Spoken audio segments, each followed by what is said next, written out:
ಅಂಗವಾಗಿ ತಾಯಿ ಭುವನೇಶ್ವರಿ ರಾಜ್ಯಾದ್ಯಂತ ಪ್ರವಾಸ ಮಾಡಿ ಚಿಕ್ಕಬಳ್ಳಾಪುರ ಜಿಲ್ಲೆಗೆ ಬಂದಿದೆ. ಇವತ್ತು ಬೆಳಗ್ಗೆ 9:00 ಜಿಲ್ಲಾಧಿಕಾರಿಗಳು ಅದಕ್ಕೆ ಚಾಲನೆ ಕೊಟ್ಟು ಚಿಕ್ಕಬಳ್ಳಾಪುರ ನಗರದಲ್ಲಿ ಮೆರವಣಿಗೆ ಮಾಡಿ ಇವತ್ತು ಚಿಕ್ಕಬಳ್ಳಾಪುರ ತಾಲೂಕಿನ ಗಡಿಯಲ್ಲಿ ಶಿಡ್ಲಘಟ್ಟಕ್ಕೆ ಬೀಳ್ಕೊಡುಗೆ ಮಾಡಿಕೊಡ್ತಾ ಇದ್ವಿ. ಅದನ್ನು ಈಗ ಮಾನ್ಯ ಶಾಸಕರಾದ ರವಿಕುಮಾರ್ ಅಣ್ಣನವರು ಈಗ ಧ್ವಜವನ್ನು ಹಸ್ತಾಂತರವನ್ನು ಮಾಡ್ತಾ ಇದ್ದೇವೆ.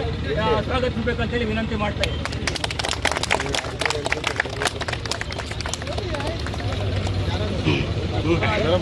ತಾಯಿ ಭುವನೇಶ್ವರಿಗೆ, ತಾಯಿ ಭುವನೇಶ್ವರಿಗೆ, ತಾಯಿ ಭುವನೇಶ್ವರಿಗೆ ಆಲ್ವಾಡಿ ಕೃಷ್ಣ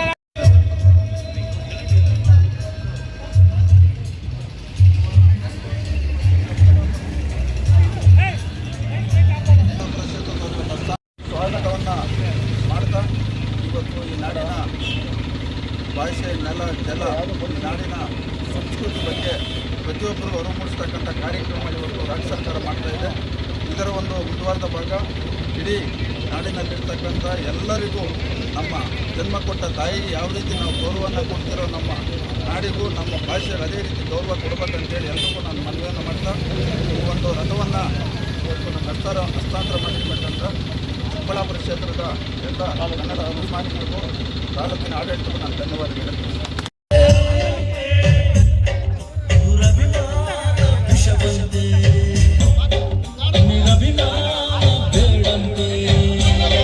ಅಲ್ಲಿಂದ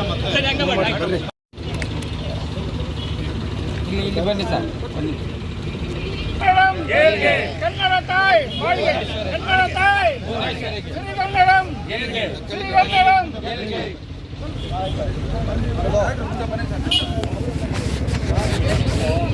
ಸರ್ ಒಳಗೆ ಸರ್, ಒಳಗಡೆ ಹೋಗಿ ಅಲ್ಲೇ ನಿಂತ್ಕೊಂಡು ಯಾರು ಅಡ್ಡ ಅಂತ ಅವರು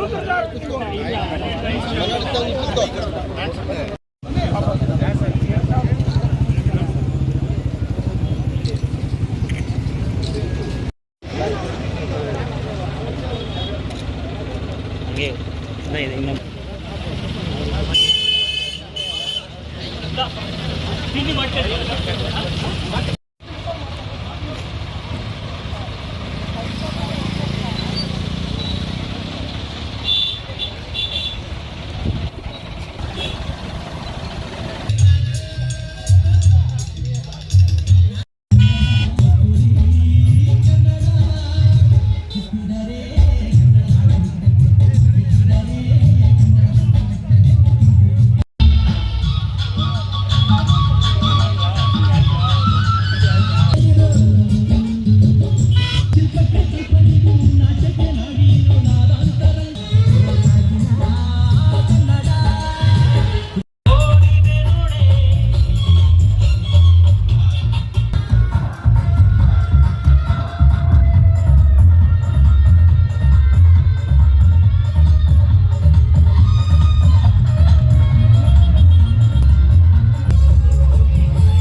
ನಿನ್ನೆ ಚಿಕ್ಕಬಳ್ಳಾಪುರ ಜಿಲ್ಲೆಗೆ ಜನಪ್ರಿಯ ಶಾಸಕರಾಗಿರ್ತಕ್ಕಂಥ ರವಿಕುಮಾರ್ ಅಣ್ಣನವರು ಹಾಗೂ ತಾಲೂಕಿನ ದಂಡಾಧಿಕಾರಿಗಳು ನಿಂತ್ಕೊಂಡು ಇವತ್ತು ಈ ಒಂದು ಕಾರ್ಯಕ್ರಮವನ್ನ ಆಯೋಜಿಸಿದ್ದಾರೆ.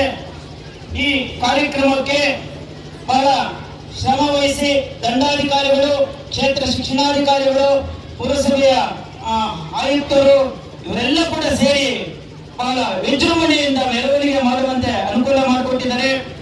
ಈ ಒಂದು ಕಾರ್ಯಕ್ರಮವನ್ನು ಕುರಿತು ನಮ್ಮ ಕ್ಷೇತ್ರ ಶಿಕ್ಷಣಾಧಿಕಾರಿಗಳು ಜನಪ್ರಿಯ ನಮ್ಮೆಲ್ಲರ ಅಚ್ಚುಮೆಚ್ಚಿನ ದಂಡಾಧಿಕಾರಿಗಳಾಗಿದ್ದ PN ಸ್ವಾಮಿ ಅವರು ಕೂಡ ಈ ಒಂದು ಕಾರ್ಯಕ್ರಮವನ್ನು ಕುರಿತು ಮಾತನಾಡಲಿದ್ದಾರೆ.